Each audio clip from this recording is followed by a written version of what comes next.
right, so we're starting B5 in Chapter 9 now, and we're going to start with our quick review of rational expressions, which is B5. So just a quick definition reminder that a rational function is a function that is a fraction, P over Q, where P and Q are algebraic expressions. And Q, of course, because it's the denominator of the fraction, cannot equal 0. Because of course you can't have 0 in the denominator. So now that we know what these rational functions are, we're going to start doing our multiplication, division, all 4 of our operations with them. And of course, multiplication and division are going to be a little bit easier. So basically what we want to do to either multiply or divide is you're going to have to factor all of the parts, each denominator and each numerator, and then you're going to cancel any factors that are the same on the numerator and on the denominator. So if we go ahead and if we start factoring here, well, again, we just reviewed factoring, so hopefully you are good at it again if you'd forgotten some of it. So there's no GCF here, so we have a trinomial. So we're going to go ahead and we're going to factor it. X to the 4th will break up into x squared and x squared. And it looks like a minus 4 and a plus 1. If I were to FOIL that back out, I'd get this numerator. X to the 4th minus 1 is a difference of squares, so that would be x squared plus 1 times x squared minus 1. X plus 3, or x squared plus 3x plus 2 will factor into x plus 1 and x plus 2. And then x squared plus 4x plus 4 is a perfect square, but I'm going to write it as x plus 2 times x plus 2. All right, so as you can see right now, we can go ahead and cancel those two factors, but actually these two factors are going to factor further. They're each a difference of squares, so we're going to go another step. So x squared minus 4 will factor into x plus 2 times x minus 2. X squared minus 1 will factor into x plus 1 times x minus 1. And we're again going to multiply that by x plus 1 times x plus 2 over x plus 2 times x plus 2. So I'm just rewriting that second fraction. So now we're going to do more canceling. So I'm looking, and this x plus 2 will cancel with that x plus 2. These two x plus 2's will cancel. This x plus 1 will cancel with this x plus 1. And it looks like the product of those two rational functions, all we have left would be x minus 2 over x minus 1. So factor and cancel, those are your key words. Now with division, you'll remember that you have to flip the second fraction when you're dividing. So it's flip the second guy and multiply. So we're going to have to remember to flip this guy as we're factoring. So I'm just going to go ahead and factor this trinomial first. So I'm going to use guess and check. So 2m squared would split down into 2m and m. All right, how am I going to break up the 12? I need a 5. So let's see, how about a 3 here and a 4 there, because that means outside I have 8 and inside I have 3, and I can get a 5 if I do 8 minus 3. So I need it to be a negative 5, which means the negative 8 has to be there and the plus has to be there. And again, I just did guess and check. You can always use that other method that I showed you where you multiply this number by this number and then you split it up into 4 terms and you do grouping.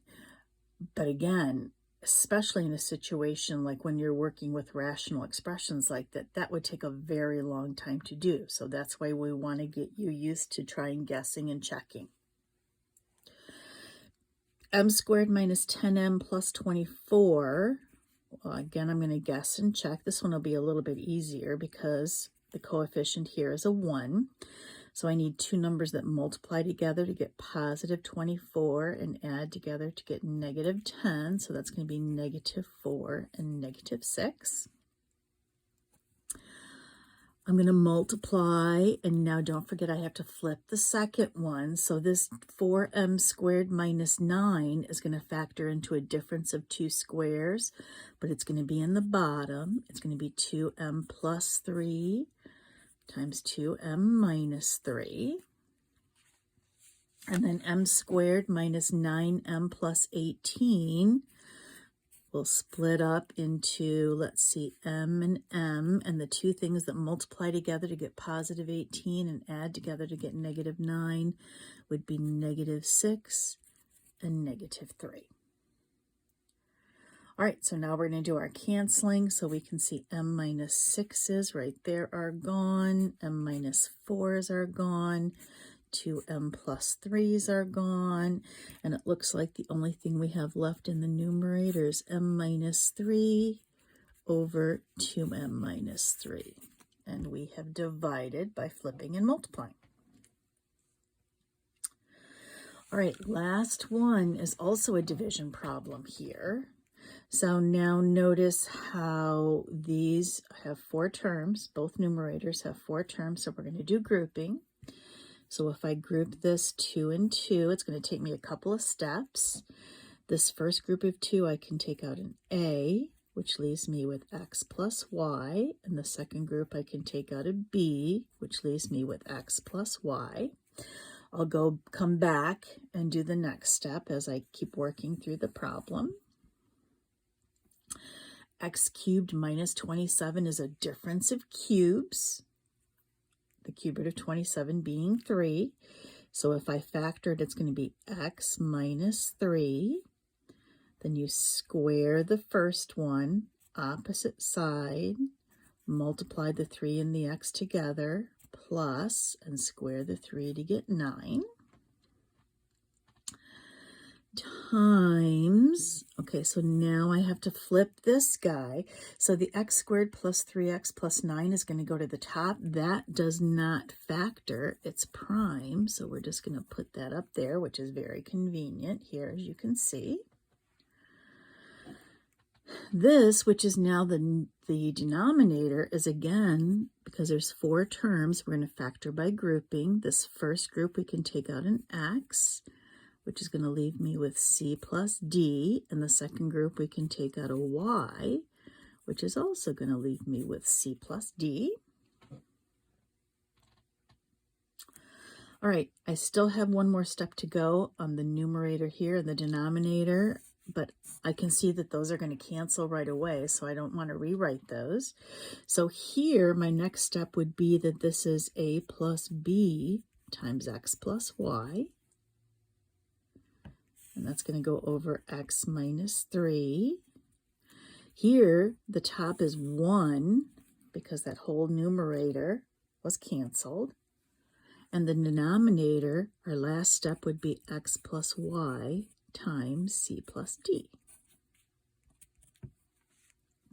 So now you can see these x plus y's cancel. And we're left with just a plus b on the top.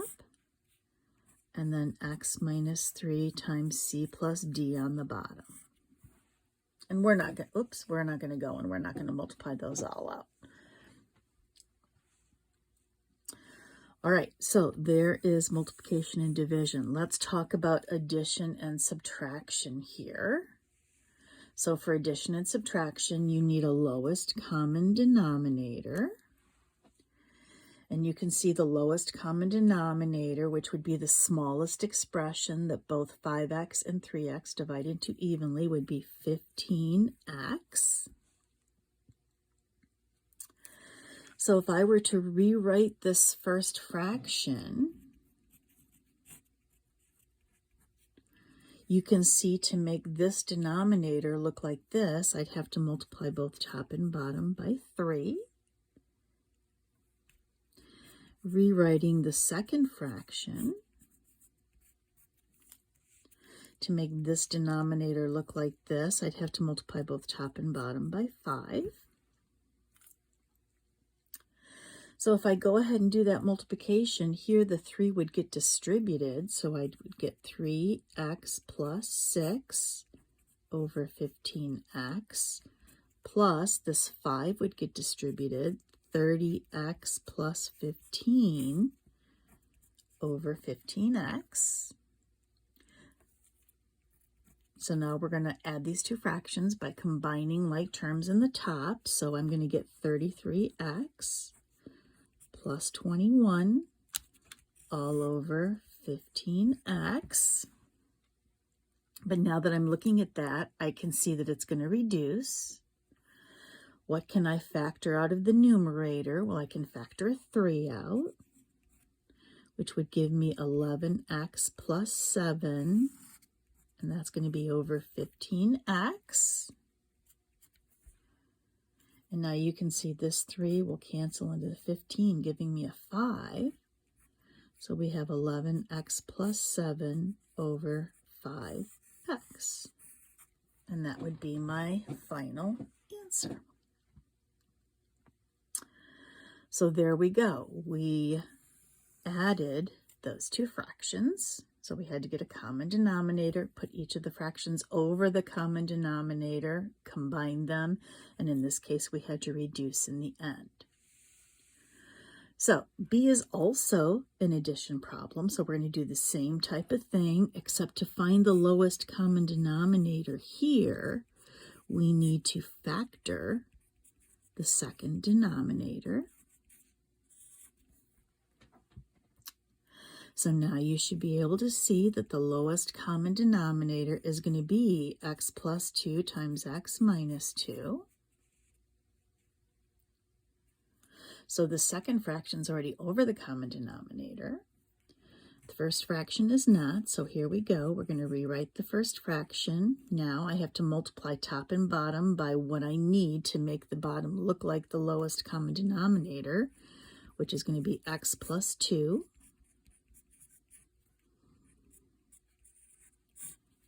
And the second fraction doesn't have to be multiplied by anything because it's already over the lowest common denominator.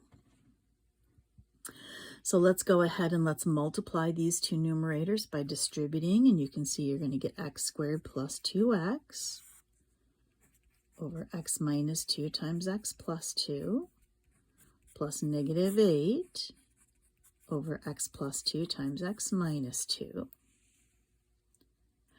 Combining the tops, I'm going to get x squared plus 2x minus 8 over x plus 2 times x minus 2. I'm thinking the top is going to factor, so we might have some reducing to be able to do. So let's go ahead, let's factor the top.